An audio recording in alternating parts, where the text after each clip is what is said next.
because God was calling me higher, that's the only reason why I didn't start having my way. You know what I mean? Back in 2018, I had dealt with someone who was really toxic. I didn't even know anything about the game. Prior to that, and I mean the game as in the games men play. Prior to that, I was in a relationship with someone who was perfect. You know what I mean? Well, hold up. Now I'm on her lying. I was in a healthy relationship. It was cool. We just kind of grew apart. And so it was when I was exposed to that, I'm oh, this is how men are treating women. I never felt so disrespected, And I remember I was I'm done. No, ain't nobody gonna be getting over on me. I was I'm moving to New York. You know what I mean? I'm gonna pursue my dreams as a writer. I'm not, you know what I mean? And I'm gonna be the one, you know what I mean? And it was God had literally just planted that seed of marriage and that desire in my heart. And it's ever since then, he's just kind of transformed me, and I've kind of just been walking in my purpose. So I think it's very easy to do, but I think because God was calling me higher, I just never could really bend into that. And I think even still when I was in my mode, I was I just can't bring myself to just use somebody. It wasn't really my heart, even if I felt mentally I could do it, you know what I mean? I could, trick somebody, or so I think, whatever the case may be. I just felt it never felt right to me. And I never really wanted something like that coming back on me, even though I felt I had, experienced something like that. I'm just this is not the type of person that I am. And so, yeah, I just was no, I can't go out like that. God is calling me higher. Podcast episode is for the ladies. And so I've been thinking a lot, and, that's what I do as a writer, as someone who spends a lot of time conceptualizing, reading, fiddling with ideas, you know what I mean? Just sitting with thoughts and conducting my own philosophies, dabbling in philosophy, And I posted the podcast about Black beauty. I didn't replay it. I don't entirely remember, but I know we talked about wigs and weaves and beauty standards and so forth. And, I was listening to one of the most prominent dating coaches, and he is truly a huge influence in regards to Black women, and on Black culture. And I just started thinking about, this episode that he uploaded on YouTube, and he was just talking about dating and making sure that you look presentable and that you look beautiful. And obviously those things are, we get it. But I want to talk about this thing that we hear a lot of men say. A lot of men are oh, when women start making money, when they start wearing the wigs and the weaves, they get this type of attitude and and for a while, I saw that, right? When you put that wig on, you're a baddie. You know what I mean? You looking good. Everything is just and it's a vibe. And I don't think there's anything wrong with that. And so I was sitting here, I'm listening to everything that this, like I said, this is someone who's very influential in regards to Black culture and dating advice and so forth.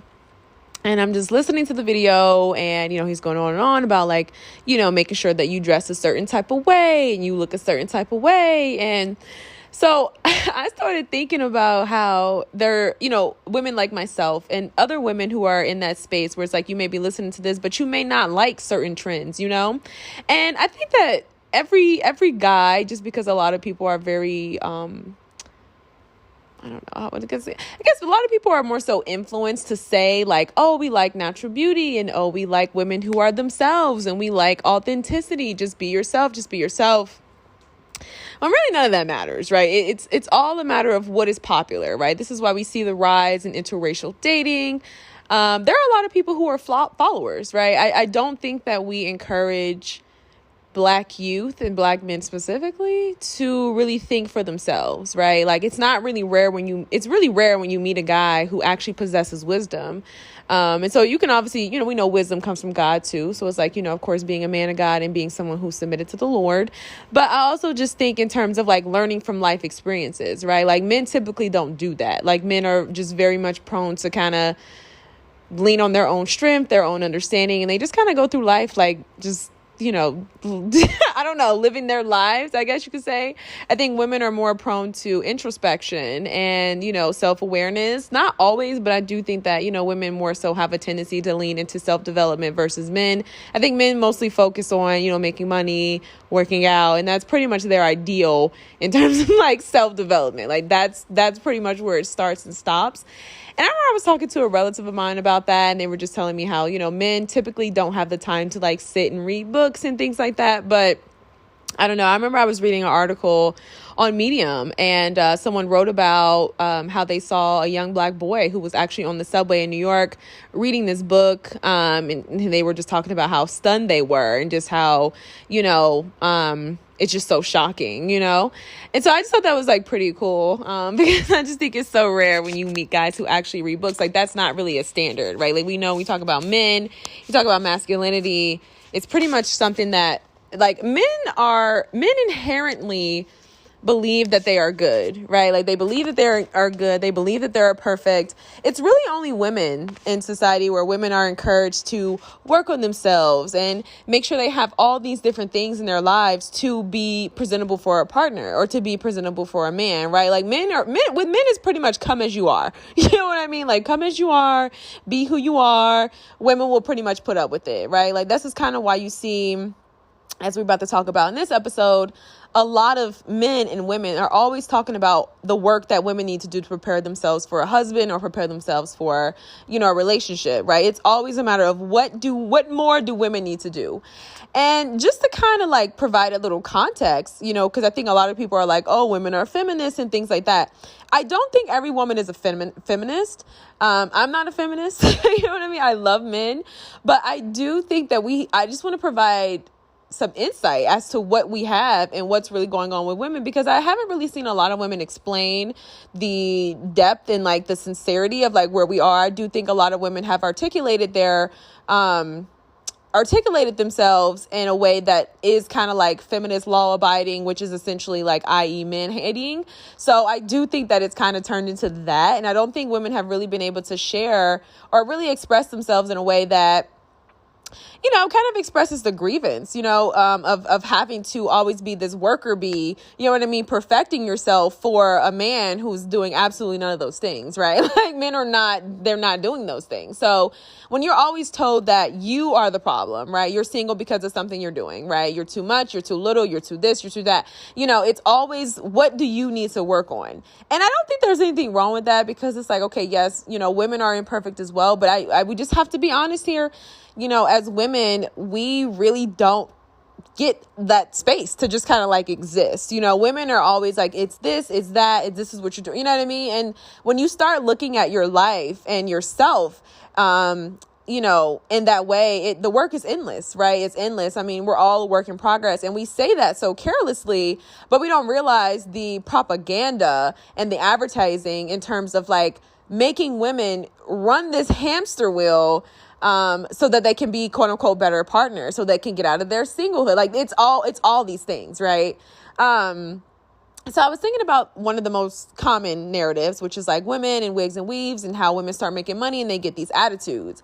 And going back to this influential person I was talking about, how I was watching one of their videos, and they were just talking about how women need to work on this and they need to work on their appearance and they need to dress like this and they need to look like this. And really underlying, I think that this person's audience is a little bit older. So I'm going to start off by saying, like, giving a little grace here. I think that this person's audience is a little bit older. So maybe they were speaking to, some of the fashion styles that may not be in trend or in style anymore. But I just think when we talk about the sensitivities of like women and really how women are really forced to become something different, like Black women are tricked out of their spot in terms of womanhood, in terms of femininity. Black women are really put in a position to be strong, right? Like when you hear these type of narratives, we don't like your hair, we don't like this, we don't like that, we don't like the way you're just like dressed like this and look like this. And, we wonder why we have such a monolithic view of beauty today in the modern industry. Like this is what it is. You know what I mean? It's this very standard look because that's the thing that is then praised. That's the thing that is then advertised in the media as beautiful. Like, so anything outside of that is not it. Right. But I was just thinking about, how we in society today, like trends, and obviously Black women not even being on the spectrum in terms of like desirability, but more so how we really usher these attitudes. Like, we force Black women to be a certain type of way. You know what I mean? Like, I feel like even as myself, being the type of person I am, really valuing my authenticity. I like certain things about me. You know what I mean? I think it's one thing, okay, yeah, we can change certain things, but I think to be like, I want you to dress like this, right? Or you have to dress like this to be considered desirable. You need to fit into the new standard mode of what is desirable. And there's been a lot of Black content creators. Like, I've seen so many women talk about this online, just how, like, when they were wearing their natural hair, we hear these conversations like endlessly, you know what I mean? It wasn't really anything that was perceived. Like, they were attracting different type of men, and it was like a whole different thing versus when they started wearing wigs and weaves. Like, it was a completely different vibe. I think even in terms of like the monetary aspects, right? I think what you really have today is a lot of women kind of advocating for themselves. And I think there are a lot of women who are fighting in that space. And I do think it turns to man hating because men's voices are so loud. Like, even though men are not aware of their leadership, men have such influential roles in the lives of women, right? Like, male validation is a real thing. And it's something that women are just, it's like wired in us, right? Like, I just think for mating purposes, maybe that was just the way God designed it to be. I don't know. But it's something that is really there. And I think that even though men are not aware of the leadership, and they're not aware of the influence that they have in the ways in which they can actually, use that in a more positive light, right? Like, it's very rare when you find men doing things in their communities, giving back, helping Black youth, right? We got like really high crimes here. It's been like crazy in regards to the youth. But, very rarely do you see Black men in those spaces, right? It's typically in a very negative light. And that's pretty much, infiltrating into the lives of women and like what makes a woman beautiful and all these different things.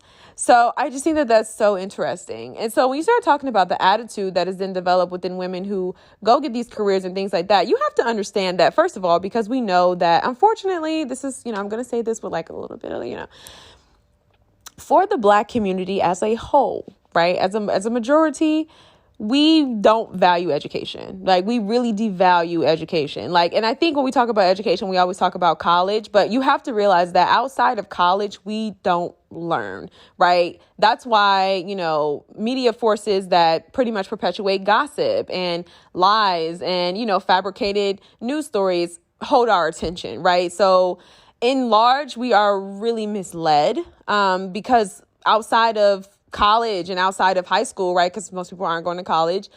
We are no longer developing. We are no longer learning. We are no longer developing. Like, it's not a thing.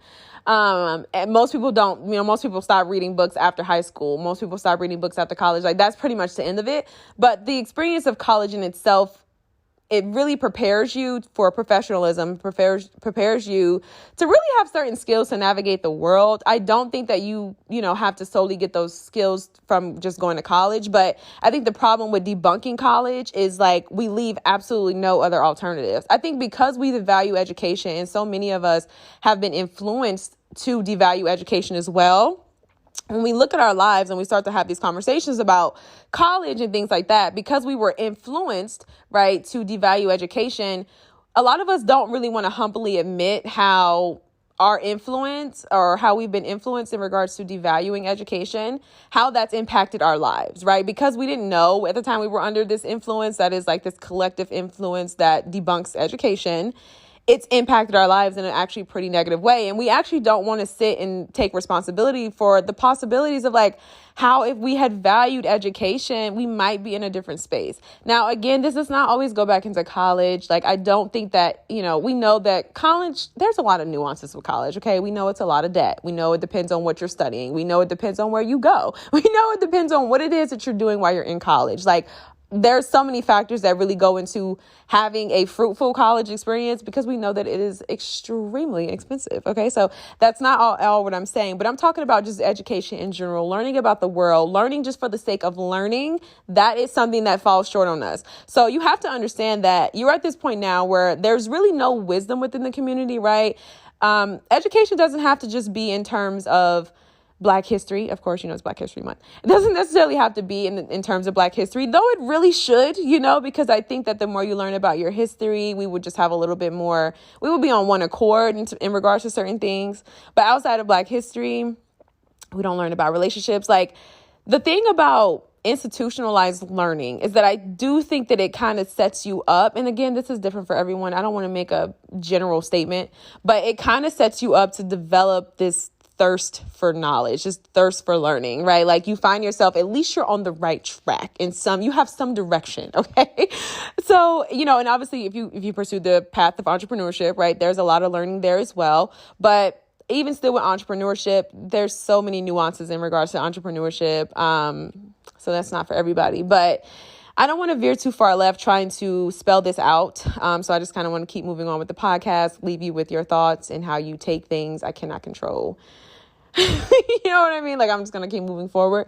But the reason why that's developed is because, first of all, when you are someone, you're coming from, impoverished communities, right? You may have grown up in a community that, hasn't had a lot of resources, whatever the case may be. Like, most Black people, genuinely speaking, are coming from poverty, first generation grad and so forth.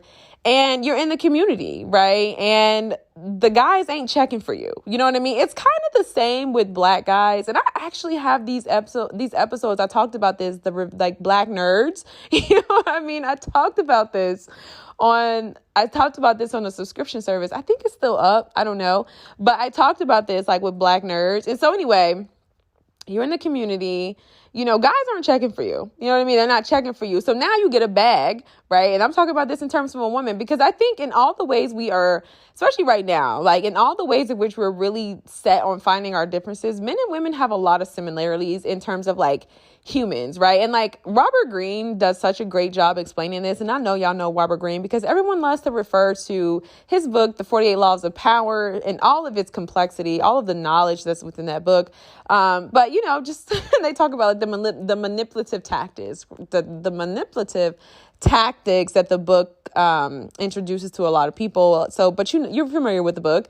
And so he talks about this, he talks about how we're really all cut from the same cloth. Like, everyone has self-absorbed tendencies. Everyone has narcissistic tendencies. We're all, naturally dispositioned to be selfish, right? So anyway, I'm saying that to say men and women are very similar in those ways. I think because of the hard-pressed gender roles, which I'm not here to debunk, that kind of makes men think that women are not the same, right? And I do think that there are differences, but I think in terms of like just humanistic, right? Maslow's hierarchy of needs, right? Like, there are similarities. And I don't think this is for everyone, right? Like, I understand that there are some women who don't really have a desire for certain things, but for the most part, I'm more so leaning on the fact of everybody wants their basic needs met, right? Like, everybody wants to be able to pay their bills. Everybody wants to be able to have a sense of accomplishment in their life, or at least you should. Everyone has goals. Everyone has dreams, or at least you should, and so I'm talking about that similarity that's very, like, most men and women have that, right? Everybody wants a Benz, everyone wants to be able to, live in a home and, in which they actually like, you know what I mean? Like, nobody wants to be stuck somewhere and they don't really enjoy what they're living. They don't enjoy the lot in their lives, so I'm saying those very general things, like those American genuine like desires, right? I don't even think it's American. I think it's universal at this point. So yeah, and so you're growing up in these communities. Nobody's paying you any attention. You're focused on your studies. You got to pay, use your money for books. You may not have that money to invest in materialism, because we know that, unfortunately, we have an over prioritization in regards to materialism. And at this point, I don't just think it's Black culture entirely. I think at this point is universal. But that's the thing, right? And so nobody's paying you any attention. So you get this bag and, you're able to go and get the beauty treatments and get whatever it is you need. That's going to kind of change you. You know what I mean? You're going to low key have like a chip on your shoulder. Like, you're not going to be, you know what I mean? Because it's like, everybody has overlooked you. And I think as much as we try to be like, oh, you're just a bitter woman, nobody ever says, oh, it's a bitter man, right? Because there are a lot of men who are the same way. Like, I think this is precisely the reason why you have a lot of guys who are wealthy and rich or whatever the case may be. And, they're jerks. You know what I mean? And yeah, we kind of talk about it a little bit, but I think that they more so get the privilege, right? They get the privilege of being angry, because I think for men, obviously that's one of the most common emotions, right? Or at least that's the emotion that's allowed for them to be for men to express. And we hear this a lot from, male communities. They always talk about how they're not able to show their emotions or show anything outside of anger because that's what it means to be masculine, right? Well, it's the same for women. Women aren't allowed to be angry. You can be many things. You can be sad. You could be hurt, but you can't be angry, because if you're angry, then you're bitter. If you're angry, then you're bad. You know what I mean? It's like that's not what good girls do, right? Like good girls can be many things, but you can't be angry, And so, yeah. And so I think too, when it all boils down to it, right, you can call it the revenge of the nerd. You can call it, the unfortunate yet common success story. I think, when you are someone, you're in the background, you're doing a lot of work on yourself, you know what I mean? You're building yourself, you're taking the steps, and then you finally reach that point of success. Obviously you got to do that work so that you don't hold yourself back from happiness. But I think, it's inevitable for you to kind of have a chip on your shoulder in the sense of like, you realize how people treated you, and it's not just necessarily bitterness towards one person's or, a particular group of peers. It's more so like when you come from the back to the front, you realize how people are, you know what I mean? Like you really get to see how people are because it's not just one guy who felt like, who dubbed you because you X, Y, and Z. No, it was like all guys like dubbing you. And so really with that content creator who I mentioned earlier about being one of the most influential persons in terms of like Black dating and so forth, I think what he really did was kind of solidify, this kind of like observation that I was already seeing, you know what I mean? And so I think what's unfortunate is that a lot of times when you come from the back to the front, it's rare where you actually meet people who are also at this level who came from the back to the front, who have the same heart as you, And so now it's like you're dating all these guys that didn't want you, but they want you now. But it's like they want you for the wrong reasons. They want you for the stuff that you have. So at that point, I think when anybody kind of comes at you and they're materialistic, right, they don't really see you, then, we have to question, why do we advocate on behalf of these people and saying, oh, we're looking at women like, why does she got this attitude? Or, you know what I mean? Like, and I guess let me reword that because that didn't really make a lot of sense. And so it's like when we look at that, we're like, oh, women got these attitudes, but we're not really realizing like it goes the same way. Like when you are a woman and, you only want a guy for his money, it's like you're a gold digger. You know what I mean? And by rite of passage, right, quote unquote, rite of passage, most men feel like, okay, yeah, I'm going to have my way here. I'm going to do whatever I want to do. I'm not going to be respectful or whatever the case may be. And then I think it's the same for a lot of women who are in that space and are like, you know what, this guy only wants me because X, Y, and Z. So yeah, I'm not going to, you know what I mean? I'm going to do whatever I want to do because at this point, it's like back then they didn't want me. Now I'm hot. They all on me. So you can look at that like, okay, chip on your shoulder. I think it goes both ways. Like I said, I think, if you are in that space, you have to figure out what it is that you want for your life. Obviously, if you want a relationship, if you want to be with somebody, if you feel like that's what's going to make you happy, you might have to go do some healing work. But I just kind of wanted to make this episode to kind of shine a light on the realism that is Black beauty and shine a light on the realism of how certain trends and certain looks or trends of fashions and style or whatever is perceived versus how, you know what I mean? Like it's not perceived by some people.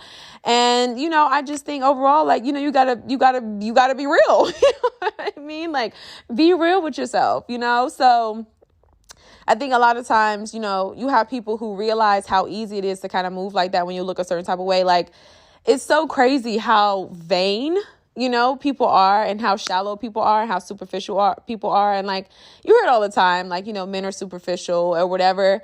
But it's like, it's so crazy because men are never corrected in that. It's only women who are forced to be like, oh, you only want him for his money, or, oh, you only want this type of guy who looks like this, right? Stop going after those type of guys.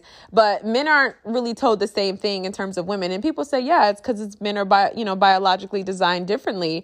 Yet women are, for women, it's like, well, if he's kissable, okay, well, if he's kissable, you don't really want to but if he's kissable, So I don't know. I just think that's all very interesting. I'm just more so like shining light on that. There was a lot that was said in this podcast episode, but overall, do what you will with that. I think I'm going to end there. I just, again, like I said, I was just shining light on that because I think that's so interesting. And the thing about the media is that the more and more you see something, the more normalized it becomes to you. The more you are exposed to something, the more normalized it becomes to you. And so it's like, you no longer even have an appetite for, something that is less than perfection, right? And I think that this is why the beauty industry is booming. I think, one of my relatives was telling me that like Sephora made like something $billion last year in their sales, and it was like one of their most profitable years. And I don't think that this is by coincidence, right? Like when you have filters and you have women who have the money to go and get these cosmetic procedures, and so it's not just, oh, okay, I realize that this may just be a filter. But it's like there are some women who really do look like the Instagram filters in real life. I think that you have to realize like, wow, this is crazy, And I think another thing that really trips me up too about men is more so like the selfish nature, and that in which men don't even consider their daughters, right? Like you have a lot of men who are like brainwashed into that kind of like psyops or whatever, and it's like they have children, they have young girls, and they never really think about the fact that your daughter is actually going to experience this same thing. Like she's going to go through this exact same thing. And I don't know what it is. It just seems like men live their entire lives and they just like never learn anything, like, I don't know. I just think it's very rare. Like when you can just like meet a man who like has actually learned from his life experiences and he has like a revelatory moment. He's like, oh, you know what I mean? Like the lights go off for him. It just never happens. And I do think that for a lot of the women who do find themselves, on that deep end of like feminism, I do think that they've just kind of like, they're at their wits, right? I think they're just like, I'm so angry at how society caters to men in that way, right? So that men don't really have to change and do or be better, right? That's something that women are supposed to do. Women have to, be more of this or be less of that, where men is like, as long as you have money and you have muscles, you're good. You know what I mean? That's all you need. Like, you just need a nice, you know what I mean? Like, you're good. You can be whatever. And so I just think that's interesting, And so I think for me, as I conclude here, I think the biggest question is like, what does the future look like for authenticity? Right? Like, I don't think that I think that society has shifted to superficiality so much so that authenticity is distasteful. Authenticity is something that is repulsive, right?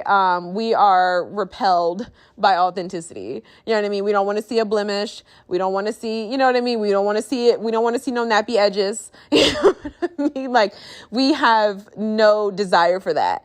And I just think that for the women who do kind of like follow in these trends, I think that they're going to be able to have fun with that. You know what I mean? Like, I really do think that it's going to be up for women because it's so easy to kind of like go buy more makeup products. It's so easy to like enhance your beauty and just work out. You know what I mean? Like, I think for women, I think someone told me like, no, it's not the same. I'm sorry. No, that was definitely, okay, never mind in regards to that. But I do think that it's going to be up for women. I do. I think that the feminism is going to overpower men because we know that women, oftentimes more than not, sometimes, I'm not going to say all the time, but I don't know. I'm going to end there. But I do think it's going to be up for women. Like, I think women are really going to be able to like, and I don't know what that's going to be for men. And we're already kind of seeing that, right? Like, there's been so many, I mean, this was on like NBC News. I've seen some stuff on CSNBC or CSNBC. I think it's CSNBC. I think it is.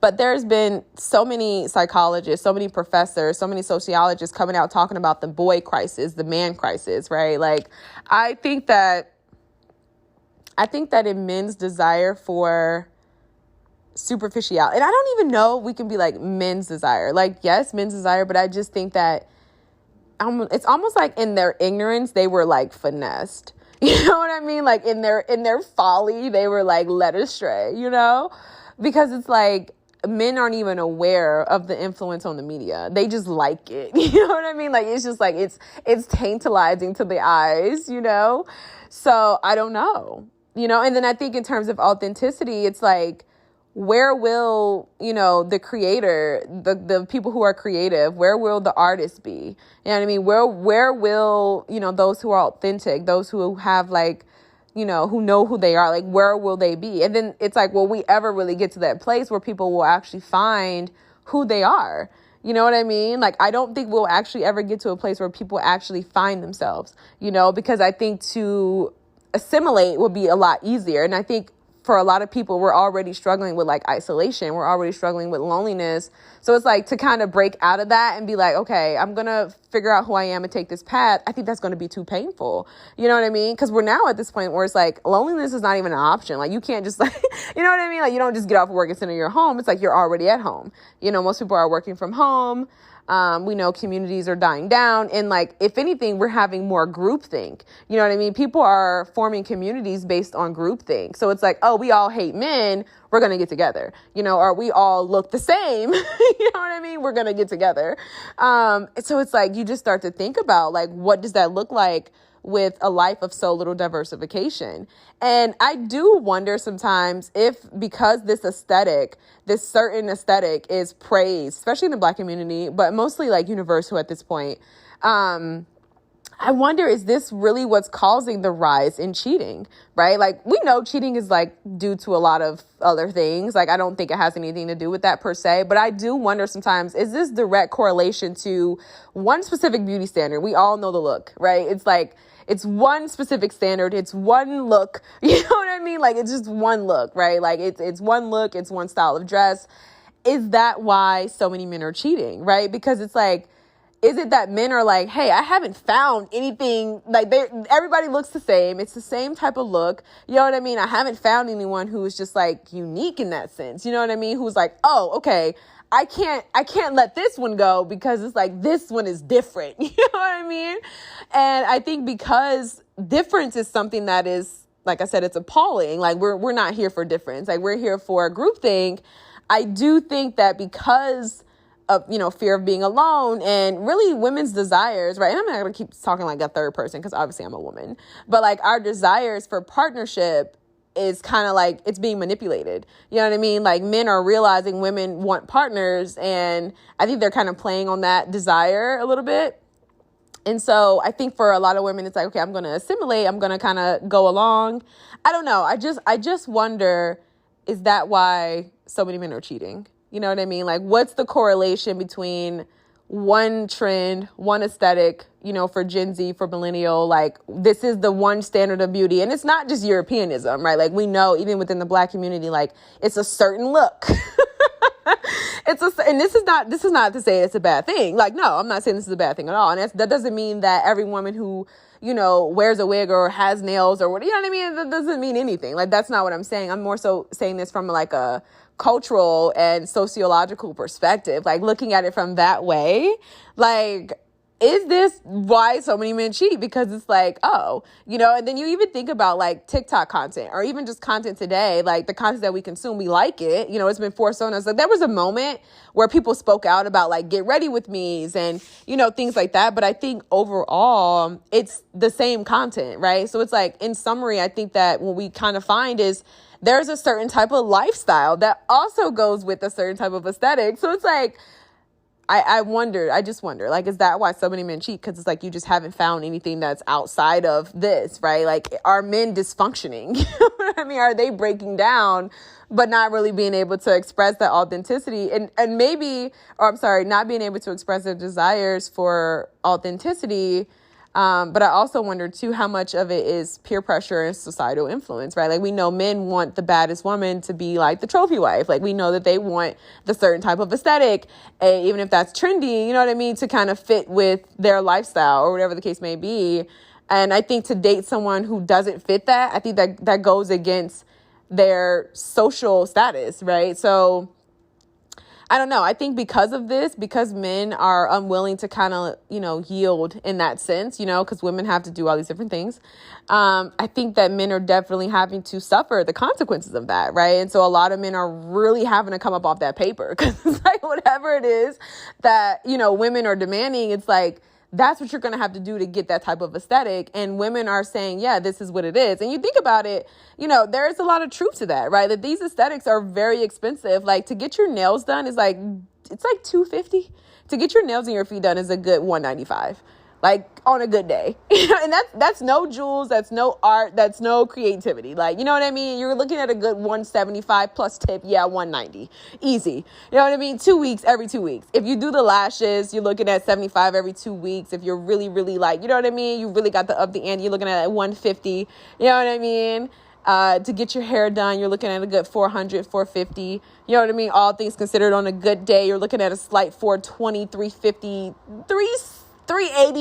You know what I mean? Clothes, you know what I mean? Like, depending on what you shop, the Lululemon is the hottest thing. Like, when you start adding it up, it's like, yes, as a woman, I've invested so much into this aesthetic that it's money dripping all over me. I'm only going to attract that. I only want that. You know what I mean? Because it's just something about the work that you put in and like how much you spent that you only want to attract, you know what I mean? Someone who can kind of like, and because we know that a certain aesthetic is then a representation for a certain lifestyle, it's like, okay, yeah. And I need someone who can support my life already. Like, you got to meet me here, So that's kind of how like culture has been shifted. And, it's very interesting to see. And I'm not faulting it. Like, this isn't a podcast to be like right or wrong, good or bad. I'm just more so here to state the obvious, I guess you could say, and more so break it down. And I don't think it's a bad thing. You know what I mean? I do think the self-esteem and the self-hatred and all these things that are really being pushed onto Black women is really bad. And I think that for your mental health, for whatever it is that makes you feel beautiful, like, do that. You know what I mean? That's what I'm about. And then you also talk about like realism in terms of like Black beauty, right? Like, it's hard to manage our hair. I did a podcast, not a podcast, it was a video. I talked about like a hair store haul that I had did, and I went to the hair store, I got all these products or whatever. And I do think when I look at, our hair, right, Black women's hair back in the 90s, is this very full, thick, beautiful, luscious hair versus where we are today. I don't think it's just a matter of like our managing, right? Like, okay, you press your hair a lot, you get a lot of silk presses, that's why your hair is this way. I do think that there has been a huge transition in terms of ownership in regards to who owns our products that we put in our hair. You know what I mean? I really do feel like there's been a huge shift in regards to that. Like, I just realized that for so many Black women, like, I look at Black women who have all different kinds of hairstyles. You know what I mean? Like, of course, it's different for everyone. But for the most part, our hair care products, the hair care products that are on the market today are very harmful. They're very harmful. And so what used to be this very beautiful look that was very full, very voluminous, it's not that anymore. And there are some Black business owners who are kind of coming back, but we know a lot of times there's a shortage in funds. And, if you know any Black owned beauty hair care products, like, definitely let me know. But, from what I've seen, I've seen the YouTube, I've seen the Instagram reels, I go to the bio and it says page not found. And you know what I mean? So there's a lot really there. And that's not, again, not to really fault anyone for that, but it's just like when you start talking about Black hair care and, more specifically like Black women's hair care, there's a lot there. You know what I mean? There's a lot there that really very clearly points to what our hair was like back in the day when it was, primarily managed by other Black women, where there were, different hair care beauty products that we used, which, wasn't anything modern today, right? Like they used to use grease and other things, and it wasn't really to try to get this like silk press type style. It was more so like, okay, your hair is pressed, it looks full, it looks beautiful, it looks voluminous. I do think in the ways in which we've had to kind of go about managing our hair on top of the toxic chemicals, I think that's kind of changed our hair textures. I think that's kind of changed the entire look of it and everything, so that's just like another observance. But I do think it's hard to kind of manage our hair. You talk about the products that you have to use. You talk about, professionalism. I think as much as the world has kind of stopped talking about it, that didn't necessarily go away. You know what I mean? Black women's hair oftentimes is not seen as professional. You know what I mean? You do typically have to wear your hair in a different type of way. And it's crazy because I've always kind of felt like we look so beautiful with our natural hair. Like, I don't think that it's a matter of like not looking desire, like, you know what I mean? I just think it's your hair. You know what I mean? So I think you can never really look a mess with your hair. But I also realize like the realism in the breakage from the products, from, trying to manage our hair. I also realize, that most Black hairdressers aren't really doing natural hair. You know what I mean? Like, yeah, there are some every few and far between, but, as much as you can try to compare it to wigs and weave, it's like, yo, to go get your hair pressed is like $175. Like, girl, this is crazy. Like, this is just, you know what I mean? This is going to last me a week, literally $175. So it's just like, I don't know, so much has changed in terms of like how we manage our natural hair. And so much has changed in regards to the women who manage our hair, the women who look like us who manage our hair. It's tough. So I'm never going to be faulting a black woman. Like, you see me in a wig, mind your business.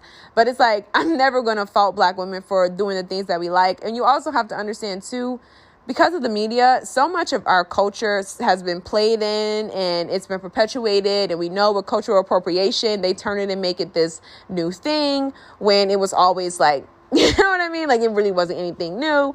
And so much of our aesthetics, right? The wigs, the weaves, the nails have been played in so much to a point where it's like most people are playing in it. They don't know the history of it. They don't know where it comes from. So it's like a new thing. And it's still seen as ghetto on black women. So that was a mouthful, but yeah, overall, that little piece right there, I would definitely say that's pretty heavy, but it's played a role. So yeah, I think that's my take. I don't know what I'm going to call this podcast episode, but I do kind of want to end with, there's just something about being authentic. And I think there's something that I find to be really sad, in regards to like authenticity and just kind of being someone who's like true to yourself, and just how like you would think that would have the biggest payoff, but a lot of times it actually has quite a bit the opposite. You know what I mean? Or at least it feels like that when you're in certain seasons.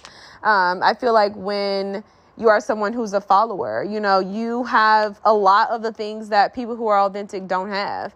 But you also have a lot of things that, the people who are authentic don't have. I mean, you also don't have a lot of the things that people who are authentic have, right? Like you really do shortchange yourself in terms of like internal strength. But the crazy thing about society and the realism is that people don't care about internal things, right? Like this is kind of where God talks about that in the Bible. Like, God looks at the inner man and not the outer man, because it's like, God don't care about that. You know what I mean? Like God cares about a person's heart.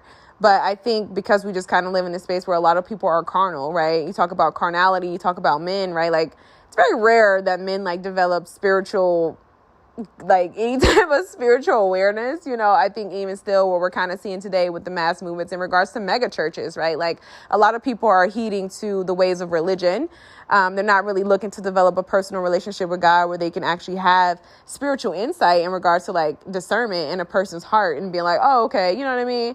It's different, and so there's a lot of things that are really going out of style, but I don't think that being able to like discern a woman's heart has ever really been in style. Like that's why, and this is why too, in all the ways in which men complain about women being gold diggers or whatever the case may be, it's really just because men don't care about anything else outside of like how you look. You know what I mean? Like, and I think this is why so many women are getting ready to have their way with them, because it's like you don't care about anything else. Like I can do whatever as long as I look good. You know what I mean? So it's like women don't care. And it's not to like, I'm not saying this from a space of like, but I'm just saying this from a space of truth. You know what I mean? And that's this is a bit of a double-edged sword, but it's the truth, So when a lot of men are coming out saying, oh, this woman did this, or oh, women are this, it's like they never step back and be like, you know what? I was with her for the wrong reasons. Why? Because men are encouraged to be with beautiful women, right? Like, and so when you're prized in essence, yeah, I mean, it's kind of just like, that's just the truth of it. That's just the realism of it. And I think for women, it's like, can you really fault them for not, you know what I mean? For moving differently and like not having their way. Like, can you really fault them when it's like, that's what men want? That's what men like, So I don't know. I mean, I think you can look at it in any other way and how you want to look at it. That's just the truth, So, yeah, but like I was saying too, in terms of like authenticity, I think right now, if you're not around people who really value you, you know what I mean? You're not around people who see you. You're not around people who, appreciate you in that way. I think it's going to be very easy for you to find yourself in a space where, I think it's going to be easy for you to find yourself in a way where you're like kind of falling into certain peer pressure. And it doesn't necessarily have to be in regards to Black beauty. It could be in terms of like how you look or whatever. And first of all, if you are in this space, again, I'm not here to like, that's not at all what I'm trying to do. Because first of all, the clothes that they're making today, girl, when I tell you, I have to get on a flight to LA to go to a thrift shop. I have to drive to another city to go shopping. Because when I tell you, for my city, everything is basic. Everything is monochromatic. And there's nothing wrong with that on a quick light day. But as someone who's I'm a fashion girl, like I like, it's not even fashion for me. It's style. Like it's born, baked, and embedded in my skin. It's in my DNA. You know what I mean? I have to go above and beyond to find really dope garments. I have to go above and beyond to find colorful pieces that are sickening. Like, I have to go above and beyond because it's like everything that is surrounded, everything that is like within my reach, in my city, in my proxy, even online, like. And that's why I'm trying to find like certain independent clothing brands. Like, everything is so basic today. Like, you really don't even, you have to I'm like fighting upstream. When I say, I feel like I'm fighting upstream to find beautiful pieces of garments. And I also feel like I'm fighting upstream to hold on to my authenticity. So this is just more so like to send out my compassion. You know, I'm here with you girls. I hear you guys. Like, I'm not trying to, I'm not going to be someone who just, feels like I have to put my life on the line in terms of the authenticity movement. But I do think there is something said about being authentic. And I do think there's something said about, self-esteem and just how, like, a lot of times for a lot of people, it's all about what's on the outside that, when you look good, it's like people kind of attribute certain things to you. But it's like there's really something about just being so sturdy and so confident within yourself. And people don't really see that because it's something that's internal, or maybe they see that, but they're not going to tell you. You know what I mean? So it's like you just have to know where you are. And I don't really know the premise of this podcast episode, but I definitely just want to encourage you guys to like continue to be yourself, whatever that is for you, whatever, you know what I mean? If this is your time and the things that are in, that's just you naturally, there's nothing wrong with that. Again, I'm not like, this isn't really that. It's just more so just to kind of shine a light, honestly, for the girls who maybe not be into those things. You know what I mean? Maybe you're not into that. And I think that this kind of goes into like peer pressure as well, especially when you start talking about younger girls, right? Like, there's a very specific look, attitude, and behavior that is, quote unquote, the standard for Black women. And I think that because that is the thing that men gravitate to and that's the thing that men praise, it's really hard to go against that. It's really hard to kind of fight against that, so girl, keep doing you, keep shining. God loves you. There's something about just, being authentic and not being a follower that I think will always just kind of give you a sense of peace over your life, because I do think that the moment you start yielding to what other people want you to be, you're not going to be happy with yourself. So don't ever feel like you have to be pressured into doing anything or becoming anything. And just know too that a lot of this stuff, it has nothing to do with you. Like, this is just culture. This is literally just culture today. Like, it's not really anything that you are doing specifically. Like, you cannot carry this entire community on your back, and this is more so like a message for myself as well. So, do what makes you feel happy, live lighthearted, have fun. And okay, yeah, that's my tea. Peace.